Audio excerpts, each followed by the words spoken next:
I have a deep love for three specific Teenage Mutant Ninja Turtle properties.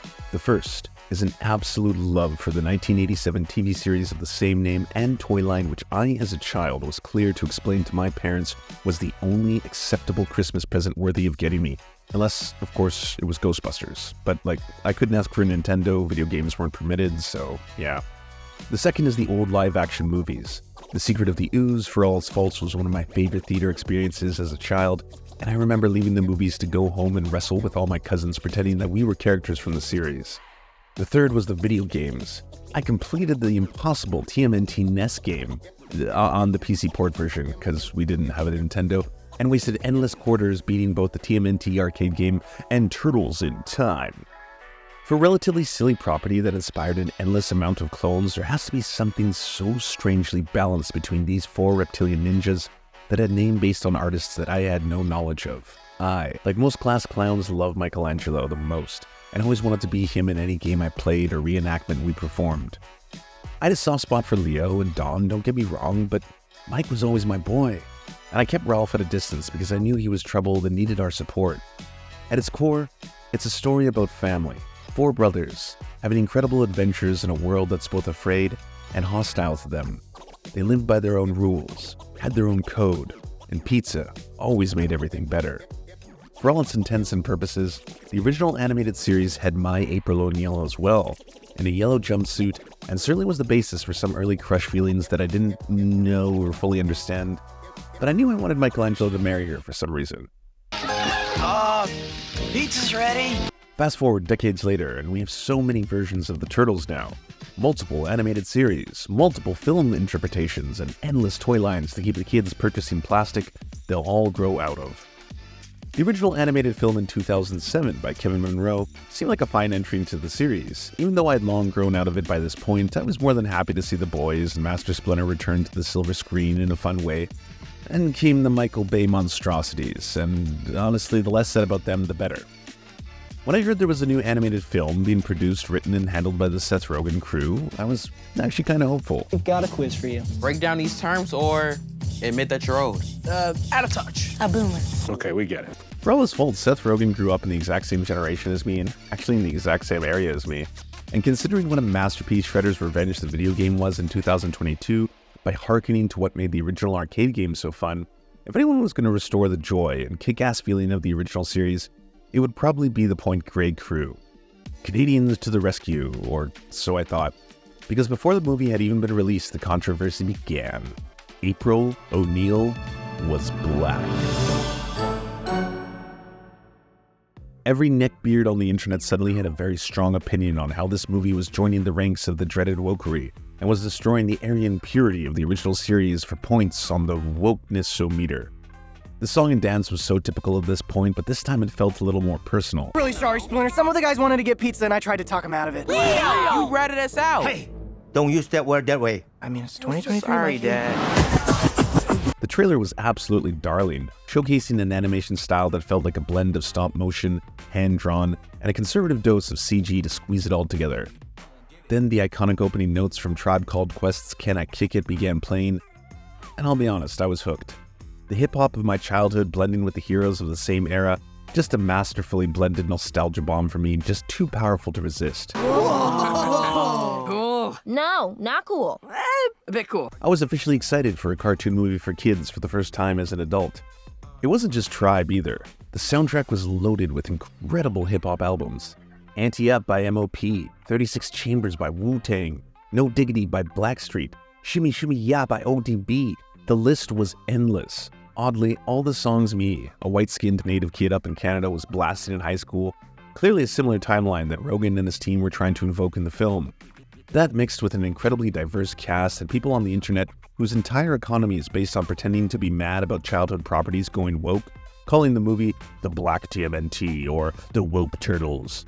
And now Seth Rogen appears to be out on a press tour whining and complaining that people are giving his movies or cartoons or anything negative reviews, saying it's ruined people's lives, essentially playing the victim, while behind the scenes, tripling down on kind of the woke abomination that appears to be the new Teenage Mutant Ninja Turtles Mutant Mayhem. If we ignore the culture war for a moment, this movie is far from perfect. It holds way too desperately onto two jokes throughout the entire film that you know were absolutely hilarious to a stoned writer's room.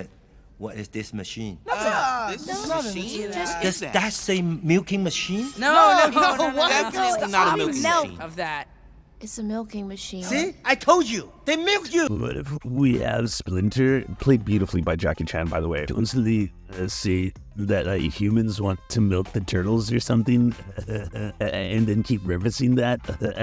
It'll get funnier every time, because forced milking is Superfly, and reference Superfly's music, super duper. They run it into the goddamn fucking ground.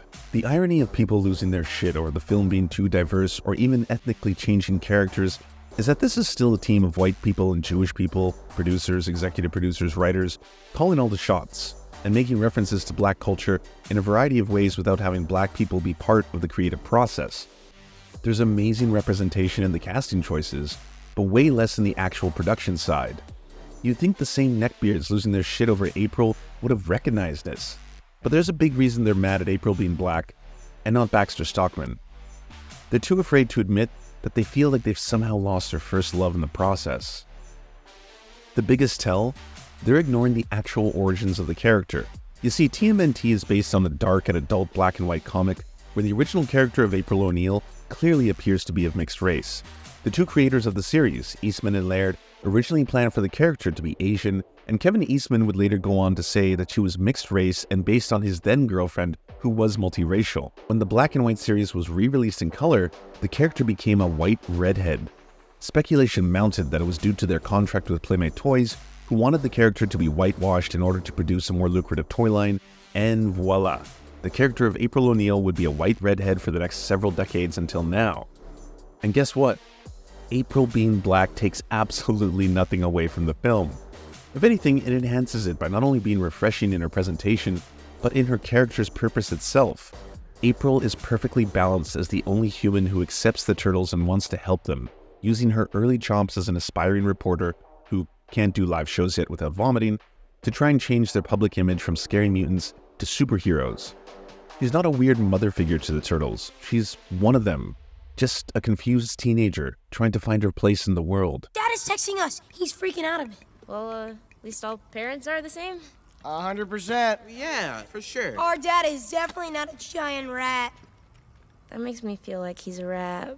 An outsider, a loner, a freak. The small issues of the movie, like repeated jokes run into the dirt, evaporate quickly when you compare it to what the film does right. It frames the concept of being othered by society as the centerpiece of the conflict. Is high school like in real life? Yeah, you go to high school, you can just hijack a parade whenever you want. Yeah, can you imagine that? Yeah, I'm totally not jealous at all.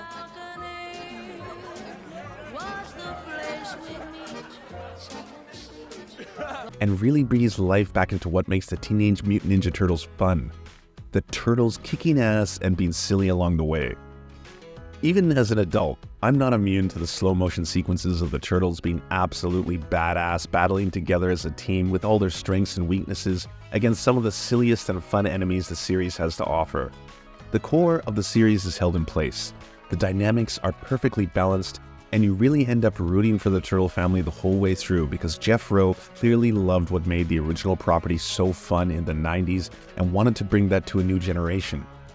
For a second directorial debut, it's a smashing success for a former animation storyboarder turned director. I've actually been in a fight before, and I don't know if you noticed, but all I've got is a big stick. How did I end up with a big Maybe stick? we diffuse this sitch with laughter. You're not funny enough for that, dude. Enough talk! I dream about fighting every night. You've got a rage problem, right? It's not a problem. The irony of the outrage is that if anything, the representation in the film should have been more prominent behind the cells. Get more black writers, more black producers, and more black crew members involved in the creative process if you're going to play so heavily with the aesthetics of black culture. But they kept the majority of the references subtle. They didn't rely entirely on nostalgia to prop up a franchise, and for the love of God, they kept the turtles looking like a cute troop of deadly ninjas who throw down their weapons to party with one another and devour pizza. This movie is a banger, and honestly, it's a ton of fun. I can't recommend it enough. And you probably noticed how a lot of the anger and meltdowns went away once people discovered how fun it is. So hey, this isn't just a video essay on race and representation in media, it's also a bonus review. And I'm giving this one a 7 out of 10, but I think it's closer to an 8 than a 6. Way to kick some shell. Good. Thank you so much for watching, everybody. Could you really help us out? It really helps when you like, thumbs up, hit the bell icon, and then comment on what you thought was the best part or worst part about these videos, or what you'd like to see us do next. It contributes towards us getting more views in the algorithm, and generally just helps us out. So if you could take 2 seconds to help out, we'd really appreciate it.